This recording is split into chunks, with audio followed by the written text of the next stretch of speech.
जय माता दी। कैसे हैं आप सभी? आइए, नवरात्र चल रहा है। नवरात्र में हम एक ऐसे अनुष्ठान की बात करते हैं जिस अनुष्ठान को करने से हमारे सभी कार्य जो हैं, जो सभी अटके हुए कार्य हैं, जो रुके हुए हैं, जिनको हम लाख कोशिश के बावजूद भी नहीं कर पा रहे हैं, वो कार्य हमारे जो है तो सुगमता से, सरलता से हो जाते हैं।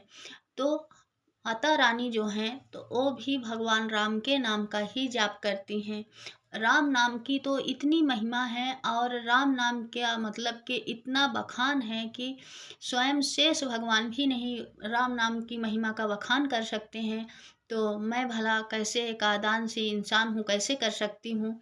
राम नाम तो वो मोती है कि भगवान शिव जो है तो भी दिन रात जो है भगवान राम का ही नाम लेते हैं। आइए, इस नवरात्रे में हम लोग भी माता रानी और भगवान राम से प्रार्थना करें कि हमारे जो है तो घर में सुख समृद्धि स्वास्थ्य और बच्चे जो हैं, खास तौर से मंगल के साल में बच्चे जो हैं तो सुरक्षित रहें, स्वस्थ रहें, सही मार्ग पर रहें।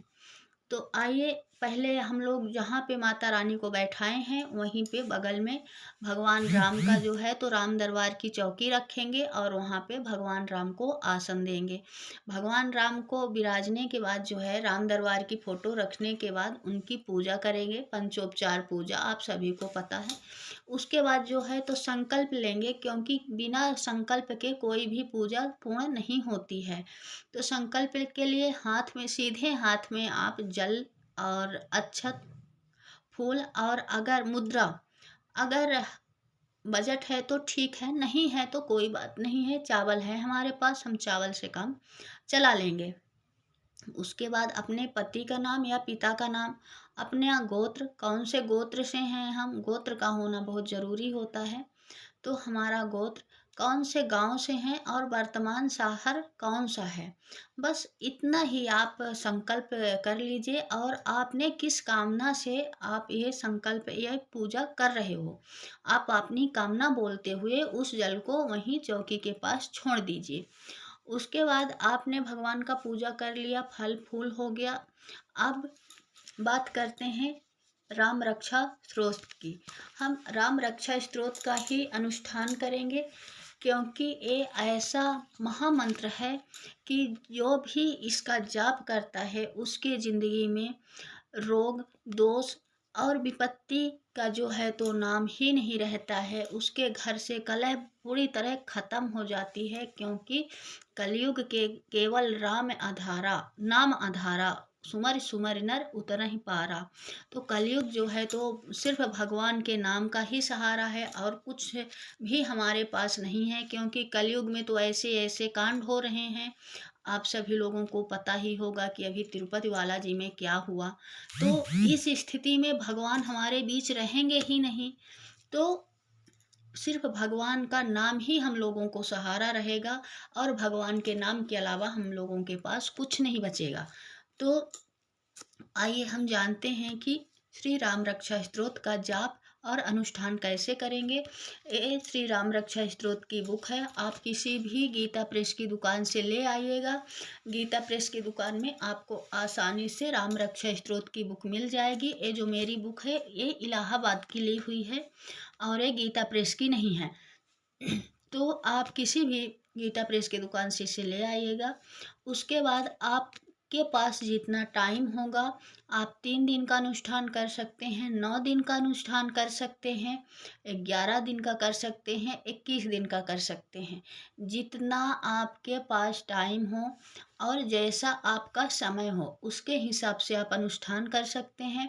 आप 3 पाठ भी डेली का कर सकते हैं, और जो है तो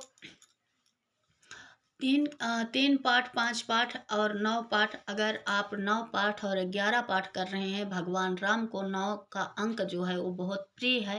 तो अगर आप 9 पाठ और 11 पाठ कर रहे हैं तब तो अति उत्तम है।